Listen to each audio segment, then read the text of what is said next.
Whether you are 20 or 70, the dating game has its challenges. Should you sign on to plentyoffish.com to find love, go to lunch with a stranger perhaps, call a matchmaker who has proper credentials, or just dine out with your friends and forget about finding a partner? Every month, our dating expert duo, Delusignan and Laura Bradley, come in to give us some dating advice. They are both coach counselors, and it is my pleasure to welcome Delusignan and Laura Bradley back to Studio 4 to tell us more. Thank you, Fanny. Hi, Fanny. Nice to see you.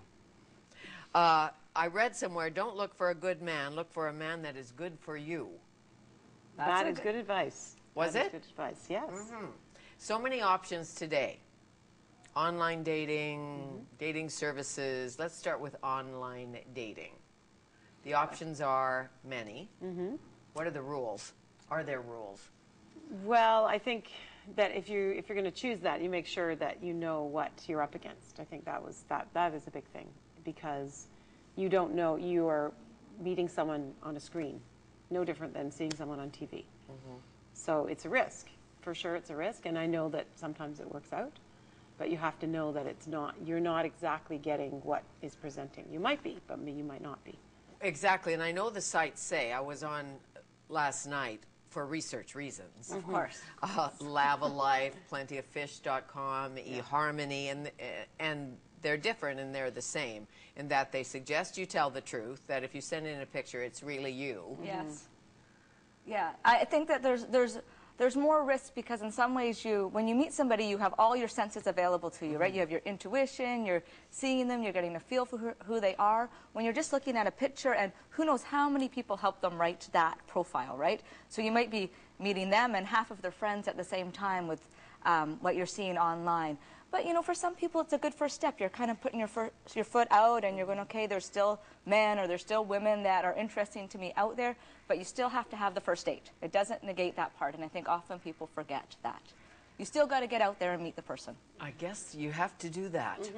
How long should you wait? So now you've had the email correspondence, you've read the bio, somebody likes to fish, fool around, eat at fancy restaurants, want somebody a certain age. You've done all that. You've emailed a couple of times. You think you're compatible. What's the next step? Well, I don't know about you, what you think, but I think that the sooner the better, because then you're not building up the fantasy. And you're also within a few weeks of it. Yeah, for sure. Cut to the chase. Yes. Yeah, because you're also dating what the idea of them is, right? Like we all have ideas of who we really are. It's like when you see yourself in the mirror, you go, oh, I look like that, or me on camera, right? So you want to make sure, who is this person really? Like, they may want to do all those things, but they may not actually be doing all those things in their life. And somebody can write well and be very clever online. Yes. Funny, irreverent, and you meet them, and they have a high squeaky voice. Yeah. And they don't look anything like the picture. Have you ever talked to anybody, physically spoken to them? Yeah. I mean, it's a risk. I know people that have met, they're with them now and married, that have met online. I know people too, and the stigma seems to be gone.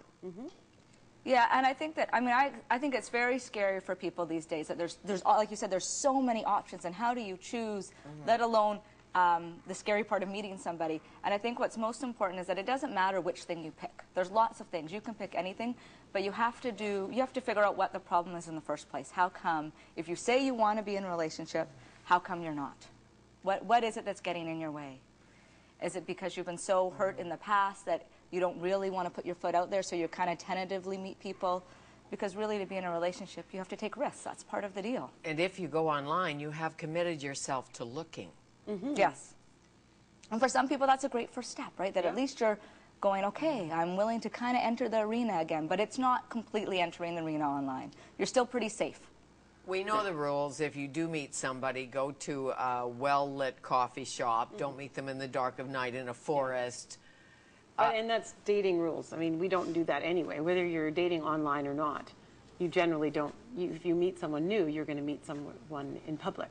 So you're safe anyway. That goes for any kind of dating. And when you meet, and you get that first hit, which could be, not for me, how long do you give it to get to know someone, do you think? There's really not a rule. No. You know, sometimes we're quick to judge. Well, I think sometimes that's right. And I think that if you're getting back into the dating scene, or you're trying something new, then try something new. If you're quick to judge normally, then do something different. And say, you know what, I'm going to give this 2 days. I'm going to give it 3 days. I'm going to stretch myself a little bit and do something a little bit different than I normally do. Because I think that's the most important part, is if you have a history of dating the wrong people or no people at all, you're going for change. So do something different. Right, but we all know the girl who likes the bad guy. Yes. And sits around with the girlfriends over wine and says, this time I'm going for a nice guy. So she meets the nice guy and really tries. Right. And it never comes about. Do you know what I mean? I Maybe do, I'll and even have sex with the nice guy and see if that helps. See if that makes him into a bad The guy. chemistry isn't there. It still doesn't work. Yeah. And you can say, you know, he liked me so much. I thought he was fabulous. As a person, there was never any chemistry. Right. And I tried, but it just didn't work. Well, that's an interesting technique, and it's the same thing. It's like trying to get something from the outside in order to change what's probably really happening on the inside. And I think that that's the thing we make a mistake. Like, it feels bad, so we want to feel better. So we're going to go pick somebody new in order to not feel bad, as opposed to dealing with how come I feel bad. Are you believers in knowing exactly what you want, who you want, making a list? I think a bigger list, like a list around your values, right? So not has to have money, has to drive this kind of car, has to live in this kind of area. You know, people that make those kind of lists, I usually say, you know, we'll say, well, are you doing all those things? Are you looking for Right. somebody out there to fulfill something that you're not satisfied with? A counselor told me men are not as worried about perfect looks and whether or not you have perfect legs or perfect body as they are about women opening the door. They know that if the door is going to open, the woman is going to open it. And if you're fun and vibrant and alive, that sometimes that's enough. Yeah, and I think that men look for safety. I think that men want to feel okay about themselves, and so if we're inviting and we open the door, then they feel okay, like, oh, maybe I can feel like good about myself around this person. I think that's more attractive than a great pair of legs to a man. What happens at speed dating? You know about speed dating? Yeah, I know a little bit about it, and I often thought that I haven't been in the dating game for quite a while, but I often thought that because I like to meet people, see, I think it goes back to what like it too. Lisa was saying, right, that, you know, I go to the grocery store and I talk to who's ever in there, right, whether Right. I'm in the aisle or the checkout clerk. I like to do that, so I think for my personality, I would have a gas. That would just be fun, and I think it depends. If you're an introvert, you're probably better off starting off on the internet or joining a social club or something. On the other hand, you could do the opposite. if Yes. you haven't been out and you're kind of quiet and introverted, then speed dating might be a good way to start getting. It's only 5 minutes you talk, and then you move to the Is next that person. how it works? So you Yeah. go to a restaurant or and a then special somebody's spot? Yeah. Yeah, it gets hosted. There's a host, right? And then so all the women might sit at a table, and then the men rotate every 5 minutes, and you just interview them. And then if you're interested in somebody, you give your information to the hostess. And then if that person's interested in you, they give it to the hostess, and then they'll give you the information. So both parties have to be interested. So That it could be good. reminds It me could of be good Valentine's practice. Day when in grade 4 when you didn't get a Valentine Yeah. from the boy you wanted the Valentine Yeah. from. It could be Yeah. pretty You're harsh. interested, he's not. That would can be be harsh. very harsh. But those are those Yes. risks, right? If you want to date and have a relationship, you have to be willing to be vulnerable again and take risks. And that's what we often find, especially with seasoned daters, because they've been burnt, that they are unwilling to take risks again, right? And that's where they get into trouble. They just live their life the way it is, and they're not willing to step out and try something new. Exactly. And some people are charming for 5 minutes. Absolutely. Yep. For 5 hours, not the case. Maybe not.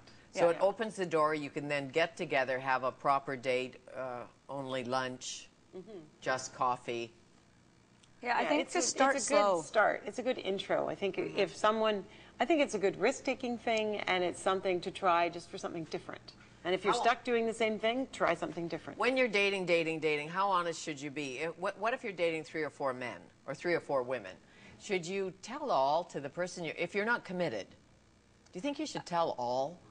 Well, I think then again you have to look at your values, right? So if you're saying you value honesty, then you'd say, I'm just dating right now. You don't have to, it's not, you know, there's privacy too. I'm dating, I'm checking out different relationships, and this is where I'm at. Then that person can make an honest choice about whether they want to date you. Exactly. And, you know, often I think we say we value honesty, but then we're not honest, and then we get upset with the potential person because they're not being honest.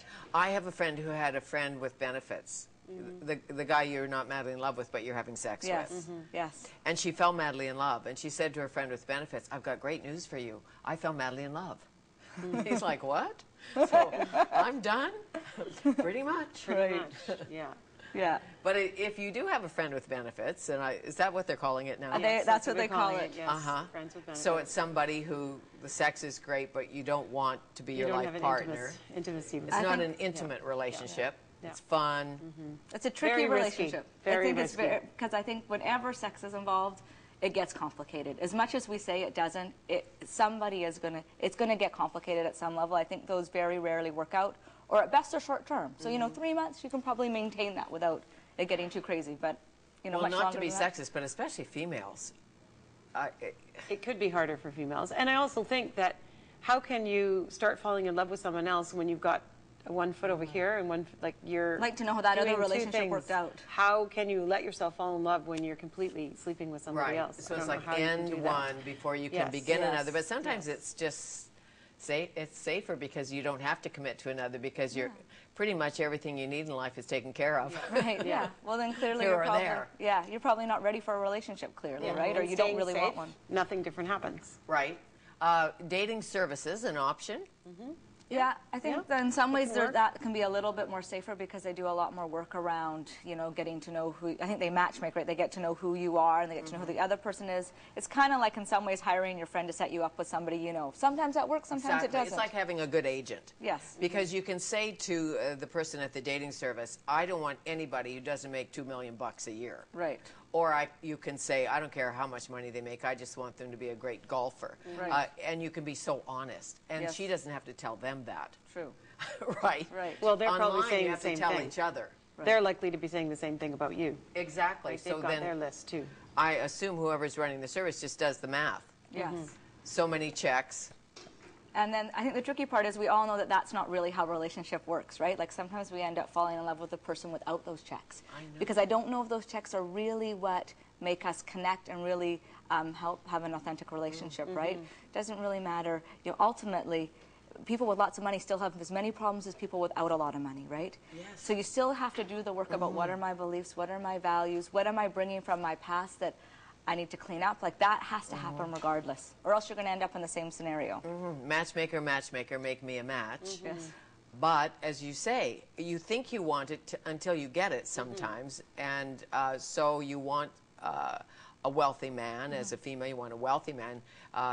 You're not in love with him, you go with him because he has money, you earn every cent. Right. That's not a good thing to do. And if that's your priority, then fair enough. But then don't complain that you're not getting the other part, right? I don't think he doesn't know why you're there sometimes. Well, I and you would end up, suspect, I think maybe you not. just end up creating what you've already had. You just have money with it. You have the same problems, you just have money with it this time. Sure, but And when wonder you're why. doing Fab Love workshops, is that what they're called? Fab Love Life, yes. Fab Love Life Yes. workshops. Yeah. Is that part of what you talk about? Well, we talk about matching your values for what you want in a person, so and not looking to try to get filling up from the outside, so that if you want, like Laura has said, if you want someone that's honest, then take a step about honesty, and if you're just dating right now, then be honest about that. That's how you start. That's what we work with, and work with dispelling the fears. Like, what are those fears? What's going on inside that's preventing you? And what steps can you take that's different than before? Right, from taking the leap. Yes. Or even wanting to take the leap. Yeah. That too. Yeah. That could just be hormones. Yeah, and it is We a big leap. aren't sure. Yeah. Okay, Lisa and Laura, Fab Love Life Workshop, upcoming Dating Over 40. Yes. Wednesday, March 26th. Yes. And you can go to the website, Yes. right, to get find more out the details. information. Yes. I thank you. Thank you so much, Fanny. Fanny. Thanks, fun. Lisa Delusignan and Laura Bradley, both coach counselors.